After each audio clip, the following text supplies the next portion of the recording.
नमस्कार शेतकरी मित्रांनो, कृषी कल्याण यूट्यूब चॅनलमध्ये सर्व शेतकरी बांधवांचं हार्दिक स्वागत आहे। बऱ्याचशा शेतकऱ्यांच्या माध्यमातून कमेंटमध्ये एक प्रश्न केला जात होता की दादा, अतिवृष्टी नुकसान भरपाईचे पैसे आमच्या खात्यामध्ये आले नाहीत, मग हे पैसे आमच्या खात्यामध्ये कधी येणार? आमच्या जिल्ह्यामध्ये अतिवृष्टी नुकसान भरपाई मंजूर झालेली आहे का?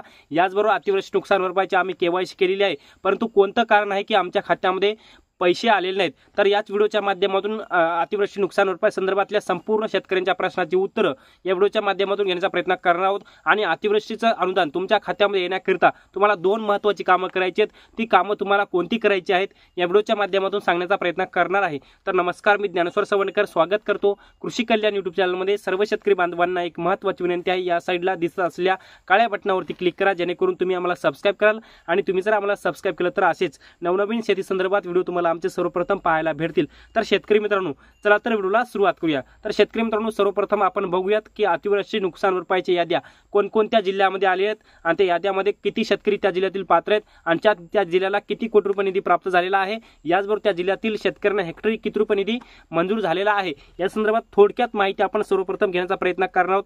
तुमच्या जिल्ह्याची माहिती मी तुम्हाला या व्हिडिओच्या माध्यमातून सांगणार आहे, परंतु तुम्हाला तुमच्या जिल्ह्याचं नाव येवस्तोर, नंबर येवस्तोर वाट बघावी लागेल। तर मित्रांनो, याच्यामध्ये पहिला जिल्हा आहे बीड जिल्ह्यातील शेतकऱ्यांना जिरायत पिकासाठी हेक्टरी 13,600, बागायतीसाठी 27,000 आणि बहुवार्षिक फळपिकांसाठी हेक्टरी 36,000 रुपयापर्यंत अतिवृष्टी नुकसान भरपाई शासनाच्या माध्यमातून मंजूर झालेले या जिल्ह्यामधील 5,62,214 शेतकऱ्यांना 520 कोटी। दुसरा जिल्हा नांदेड जिल्ह्यामध्ये सुद्धा हेक्टरी 13,600 रुपये अतिवृष्टी नुकसान भरपाई मंजूर झालेली आहे। एकंदरीत 7,83,915 शेतकरी आहेत, या शेतकऱ्यांना 812 कोटी रुपये। तिसरा जिल्हा आहे जालना जिल्ह्यातील 2,82,538 शेतकरी आहेत, या शेतकऱ्यांना 412 कोटी। पुढचा जिल्हा आहे हिंगोली जिल्ह्यातील 2,96,779 शेतकरी, या शेतकऱ्यांना 424 कोटी रुपये आणि या जिल्ह्यातील शेतकऱ्यांना सुद्धा हेक्टरी 13,600 रुपये जिरायत पिकासाठी मंजूर झालेले आहेत। याचबरोबर पुढचा जिल्हा धाराशिव जिल्ह्यातील 1,80,786 शेतकरी पात्र आहेत आणि 221 कोटी रुपये निधी मंजूर झालेला आहे आणि हेक्टरी 13,600 रुपये जिरायत पिकासाठी मंजूर झालेले आहेत।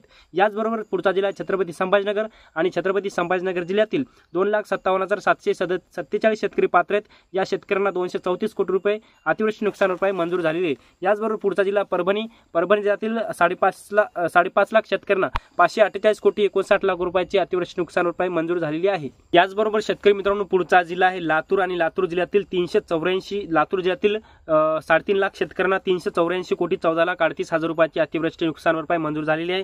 याचबरोबर बीड जिल्ह्यामध्ये 3 प्रस्ताव आहेत, ज्याच्यामध्ये जवळपास बीड जिल्ह्याचा 54 कोटीचा प्रस्ताव, 520 कोटी रुपयाचा प्रस्ताव, तिसरा प्रस्ताव जवळपास 23 कोटी 57 लाख रुपयाचा।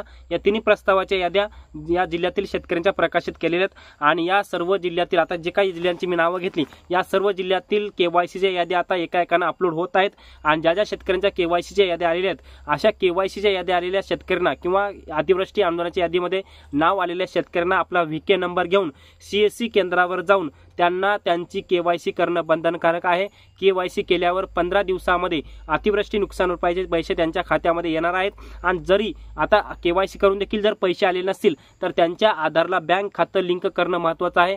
आधारला बँक खातं लिंक असूनही त्यांच्या खात्यामध्ये जर अतिवृष्टी नुकसान भरपाई जर आली नसेल तर त्यांना काही करायची गरज नाही। हे शासनाचा प्रॉब्लेम आहे, शासनाने सगळं ओके असून जर पैसे टाकले नाही असं तुम्ही समजू शकता, परंतु शासनाने पैसे टाकलेले आहेत परंतु तुमच्या आधारला बँक खातं लिंक नसेल तर तुमच्या खात्यामध्ये ते पैसे येणार नाहीत।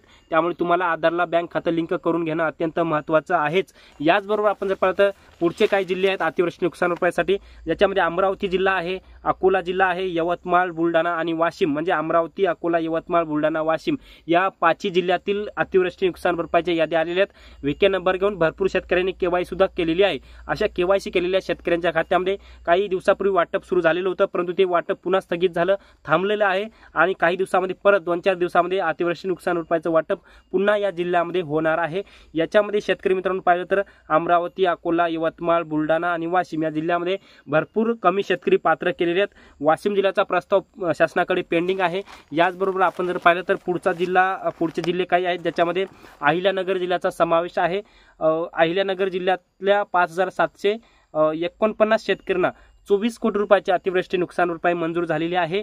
जळगाव जिल्ह्यातील 5731 शेतकऱ्यांना 57 कोटी रुपये, 1 लाख रुपये, पुणे असेल, धुळे असेल, नंदुरबार, नाशिक, वर्धा, नागपूर, गोंदिया, चंद्रपूर, भंडारा हे सगळे जिल्ह्यांचा याच्यामध्ये समावेश आहे, ज्याच्यामध्ये या सर्व जिल्ह्यातील शेतकऱ्यांना अतिवृष्टी नुकसान भरपाई मंजूर करण्यात आलेली आहे। परंतु त्या शेतकऱ्यांना आपला VK नंबर घेऊन CSC केंद्रावर जाऊन KYC केली तरच त्यांच्या खात्यामध्ये अतिवृष्टी नुकसान भरपाईचे पैसे जमा होणार आहेत आणि जवळपास त्या शेतकऱ्यांना आपला आधार प्रमाणीकरण करावं लागणार, म्हणजे KYC करावी लागणार।